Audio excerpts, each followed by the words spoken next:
Assalamualaikum warahmatullahi wabarakatuh. Bersama saya Baisa Zana Ulfa, mahasiswa Fakultas Hukum Universitas Gunung Rinjani. Pada kesempatan kali ini, saya dengan kelompok saya akan mendiskusikan masalah sumber-sumber hukum tata negara. Sebelum kita lanjut ke diskusinya, sebelumnya saya akan memperkenalkan anggota kelompok saya, yaitu yang pertama Safrul Jamil Al-Maliki sebagai moderator yang akan memandu diskusi kita pada sore hari ini. Dan yang kedua, Kabul Budiono sebagai pemateri, yang ketiga Hairul Rozikin sebagai peserta, dan yang keempat M. Dini Azhari sebagai peserta, yang kelima Zainal Abidin sebagai peserta, dan yang keenam Hasanuddin sebagai kameramen. Untuk memperlancar diskusi kita, selanjutnya saya serahkan kepada moderator. Oke, baik, terima kasih atas presenter terkece yang pernah saya temukan, atas waktu yang diberikan kepada saya selaku moderator di sini. Baik, sebelum itu saya akan buka dengan biasa. Assalamualaikum warahmatullahi wabarakatuh. Waalaikumsalam. Alhamdulillah pada kesempatan ini masih diberikan kesehatan oleh Tuhan Yang Maha Esa ya. Tapi sebelum itu, sebelum kita lari ke materi, kembali lagi bersama kami di sini kelompok yang akan membahas masalah sumber hukum tata negara itu sendiri. Tapi sebelum itu, sebelum lanjut ke materi, saya akan memperkenalkan diri dulu. Saya selaku moderator Safrul Jamil Al-Maliki, dan di sebelah kiri saya ini selaku pemateri saudara Kabul Budiono, atau bisa dikatakan apa tadi itu? Cak Kabul lah. Budiono Tejo katanya. Kemudian di sebelah kanan saya saudara Azhari. Kemudian di sebelah kan saudara Azhari ini namanya Hairul Rozikin, yang biasa dipanggil Canda Icel. Lalu kemudian di sebelah kanannya saudara Zainal Abidin. Terima kasih juga pada kameramen atas nama Hasanuddin di situ, yang setia standby mengawal kita sampai dengan kita akan tuntaskan materi-materi ini. Tapi sebelum itu, sebelum lanjut ke materi juga, saya akan buka dengan seremonial atau sebuah pantun Cina dan Korea. dari Cina dan Korea di sini ya. Tembok raksasa ada di Cina, terowongan besar ada di Korea Utara. Buat apa muut-muut mikirin cinta? Lebih baik kita membahas hukum tata negara saja ya, kayak seperti itulah. Tapi untuk menyingkat waktu di sini, saya akan langsung menyerahkan kepada pemateri untuk menyampaikan apa yang akan disampaikan mengenai sumber-sumber hukum tata negara itu sendiri kepada pemateri saudara Kabul Budiono atau Cak Bud Tejo. Padanya dipersilahkan. Baik, assalamualaikum warahmatullahi wabarakatuh. Kembali lagi, kalau berkata seperti kata moderator tadi, kita ini termasuk anak-anak muda yang berpikir bagaimana Indonesia ke depan. Untuk itu dalam pembahasan hukum tata negara, kita akan mulai dari beberapa istilahnya, setelah itu ke definisi dan lanjut ke sumber hukumnya. Langsung saja mengenai istilah hukum tata negara. Hukum tata negara itu dasarnya adalah hukum yang mengatur organisasi dalam satu negara beserta aspek-aspek yang terkait di dalamnya. Mengenai istilah hukum tata negara sendiri, kalau kita berkaca hukum tata negara di Indonesia, sebenarnya hukum tata negara di Indonesia itu berasal dari atau terjemahan dari Stadrecht, yakni hukum tata negara yang berasal dari Belanda. Di Belanda sendiri, istilah Stadrecht itu dibagi menjadi dua. Ada Stadrecht Rijnzin dan ada Stadrecht Inrenzin. Itu yang diartikan secara luas dan secara sempit. Di Indonesia sendiri, HTN diartikan secara luas, yakni mencakup hukum tata negara itu sendiri dan hukum administrasi negara. Sedangkan hukum tata negara yang diartikan secara sempit, yakni cuma mencakup hukum tata negara itu sendiri. Kemudian kita berlanjut lanjut membahas definisi hukum tata negara, saya mengambil dari seorang pakar hukum yang bernama Lockman, mengatakan bahwa hukum tata negara adalah hukum yang mengatur organisasi suatu negara. Jadi dari definisi tersebut dapat dipandang bahwa negara itu adalah suatu organisasi yang memiliki kepentingan yang sama, tujuan yang sama, serta keterikatan bagaimana untuk menciptakan suatu negara. Kemudian kalau kita berkaca pada pendapat pakar hukum tata negara, menurut pakar hukum Indonesia, hukum tata negara adalah perangkat hukum yang dirumuskan secara tertulis maupun tidak tertulis yang mencakup mengenai susunan organisasi dalam satu negara, pembagian kekuasaan dalam wilayah satu negara, dan sampai juga menyangkut masalah hak asasi manusia. Itulah yang ada dalam pembahasan hukum tata negara di Indonesia. Tanpa bermaksud untuk mempersempit pemikiran kawan-kawan mengenai hukum tata negara itu sendiri, kita langsung saja, setelah kita membahas istilah definisi, sekarang kita langsung ke sumber hukum tata negara. Sumber hukum tata negara itu sendiri dibagi menjadi dua. Ada sumber hukum formil dan ada dinamakan sumber hukum material. Sumber hukum formil adalah sumber di mana sebuah peraturan mendapatkan kekuatan hukum. Jadi kalau peraturan itu sudah mendapatkan kekuatan hukum, maka dia akan bersifat mengikat dan mengatur.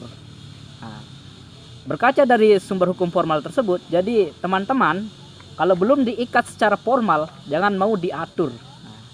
Itu sekedar aguran. Oke, kita lanjut. Jadi sumber hukum formal itu tertulis pada pasal 7 Undang-Undang Nomor 12 Tahun 2011 tentang pembentukan peraturan perundang-undangan, di mana dalam pembentukan undang-undang itu harus mengacu pada hal tersebut. Yang pertama, Undang-Undang 1945. Yang kedua, TAP MPR. Yang ketiga, Undang-Undang atau Perpu. Terus selanjutnya peraturan pemerintah, terus peraturan presiden, perda provinsi, dan perda kabupaten atau kota. Nah, itu adalah sumber hukum formal. Oke, selanjutnya kita akan berlanjut. Pembahasan di atas adalah sumber hukum formal tertulis. Sekarang kita akan melangkah ke sumber hukum formal yang tidak tertulis, yakni mencakup seperti hukum adat, konvensi, traktat, jurisprudensi, maupun doktrin. Nah, itu adalah bentuk hukum formal yang tidak tertulis. Selanjutnya kita akan membahas sumber hukum material. Dan sumber hukum yang kedua adalah sumber hukum material. Yakni sumber hukum material merupakan faktor-faktor yang mempengaruhi isi atau muatan yang ada di dalam aturan-aturan hukum. Biasanya diambil dari nilai historis, filosofis, dan maupun yang sosial yang ada. Contohnya kalau sumber hukum material di negara kita adalah Pancasila. Selain dia sebagai sumber hukum, atau selain dia dijadikan sebagai ideologi satu negara, dia juga dijadikan rujukan nasional dalam pembuatan hukum tata negara. Oke, mungkin sekedar itu pengantar dari saya. Selanjutnya saya serahkan ke moderator. Baik, terima kasih atas penyampaiannya yang cukup singkat dan padat, saya kira, dan dapat kita ambil poin di situ ya. Tapi sebelum itu mungkin ada semacam dialektika transaksi intelektual di sini, bisa dikatakan seperti itu. Mungkin ada yang mau menyanggah ataupun ada yang mau menambahkan di sini, dan ada juga yang mau bertanya. Sekarang kita akan menentukan waktunya berapa di sini. Oke, mungkin saya akan mulai dari saudara Azhari. Mungkin dia mau bertanya ataupun menyanggah ataupun mau menambahkan Ya. Kepadanya disilahkan. Baik, terima kasih kepada Pak Moderator. Tapi sebelumnya saya lempar dulu kepada teman-teman. Mungkin ada yang mau bertanya. Oke, saya masuk sedikit tentang hukum tata negara. sempat disampaikan oleh saudara pemateri tadi tentang hukum tata negara. Hukum tata negara itu mengatur organisasi negara dan administrasi negara. Jadi poin pertanyaan saya pada malam hari ini tentang apakah hukum tata negara yang ada di Indonesia ini apakah sudah berjalan apa tidak gitu menurut pandangan saudara pemateri, kira-kira begitu. Oke. Satu pertanyaan yang cukup baik saya rasa di sini ya. Mungkin saudara Budi bisa langsung dijawab. Oke, kalau pandangan saya mengenai apakah hukum tata negara itu sudah direalisasikan, mengenai tentang regulasinya, mengenai tentang badan-badan hukum di Indonesia, menurut saya itu masih kurang tepat. Karena memang ini sudah dijalankan, akan tetapi untuk mencapai tujuan suatu negara yang tertera di dalam Pancasila itu sendiri, saya rasa itu belum. Contohnya misalkan salah satu lembaganya itu misalkan seperti KPK gitu kan. Apalagi sekarang dia ditambah sebagai ada badan pengawasnya segala macam gitu kan. Sebenarnya itu sudah keluar dari nilai dia sebagai badan independen dalam satu negara. Mungkin ada tambahan dari kawan-kawan yang lain. Oke, bagaimana saudara penanya, apakah argumen yang dibangun oleh saudara Budi sebagai pemateri tadi itu bisa mewakili bagaimana hukum tata negara di Indonesia saat ini? Atau mungkin ada teman-teman yang lain mempunyai pendapat hukum tata negara seperti apa atau sudah dijalankan seperti apa? Oke, sebelum itu dari penjelasan saudara pemantik atau saudara pemateri tadi tentang hukum tata negara, saya kira masih belum puas gitu. Mungkin ada pandangan teman-teman tersendiri atau menguatkan argumen-argumen saudara Budi itu sehingga apa yang saya pertanyakan itu bisa saya terima dengan pas gitu. Kira-kira teman-teman yang lain gitu kan. Baik, saya masuk sedikit, Pak Moderator. Oke, silahkan saudara Azhari, langsung saja. Jadi begini ya, kalau menurut saya bagaimana penerapan dari HTN itu sekarang, itu kita lebih spesifiknya gitu, kita membahas nilai-nilai demokrasi. Artinya kalau kita ingin melihat HTN itu dijalankan secara maksimal, tentu tidak lepas dari nilai demokrasi. Pada nilai demokrasi itu ada dua poin penting di sana, yaitu masalah kesejahteraan dan keadilan. Kalau masalah kesejahteraan ini kita masuk dalam etika utilitarian namanya, itu ada dalam bukunya Jeremy Bentham. Yang namanya etika utilitarian ini, apabila yang banyak sudah sejahtera, it's okay, tidak ada masalah. Artinya negara sudah berhasil mensejahterakan itu, HTN sudah berhasil dijalankan.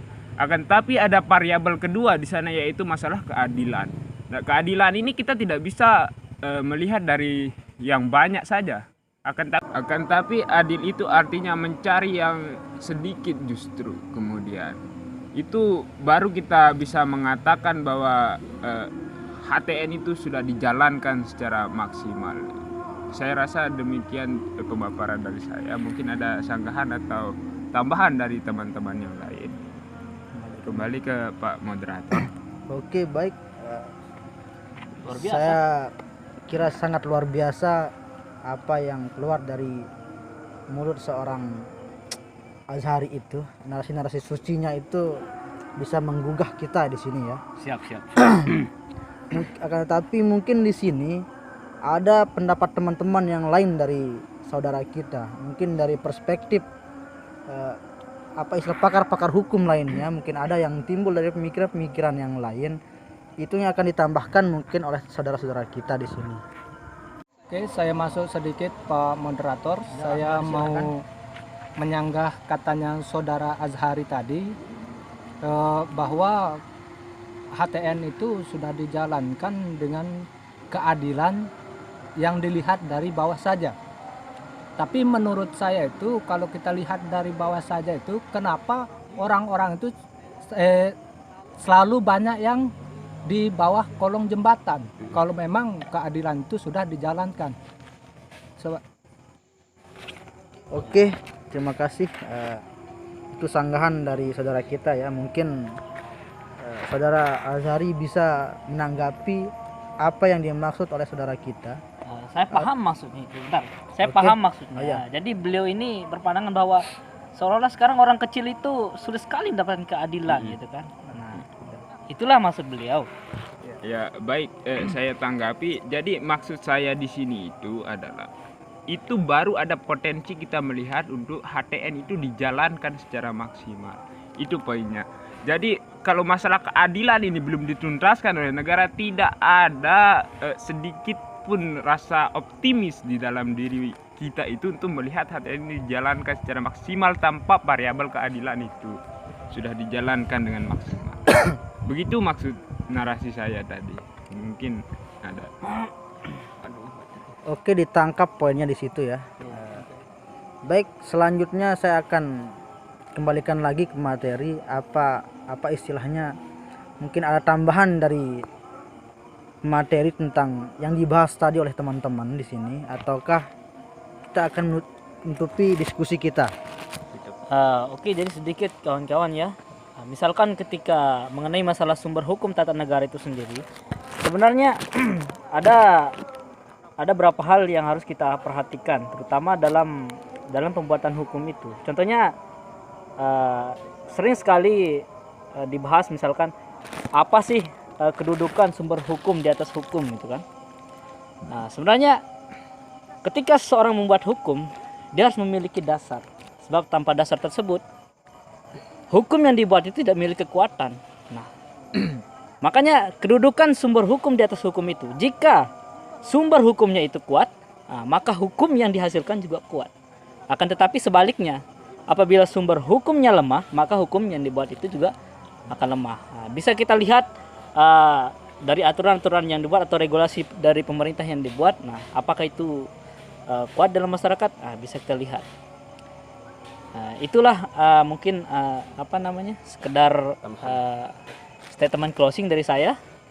Oke, mungkin kita akan tutup saja diskusi ini, Pak Moderator. Oh iya, baik, terima kasih pada Pak materi saudara Kabul Budiono. Bisa kita ambil poin di sini dan bisa kita simpulkan bersama. Akan tetapi di sini mungkin saya tidak akan menyimpulkan karena kacamata kita berbeda-beda tentang hukum tata negara itu sendiri. Maka kemudian saya langsung tutup aja di sini dengan mengucapkan alhamdulillah. Semoga apa yang kita diskusikan pada sore dan malam menjelang malam ini bisa memberikan berkah dari Tuhan Yang Maha Esa. Amin, amin. Amin. Assalamualaikum warahmatullahi wabarakatuh. Waalaikumsalam warahmatullahi wabarakatuh. Sekian diskusi dari kelompok kami, kurang dan lebihnya kami mohon maaf. Wabillahi taufiq wal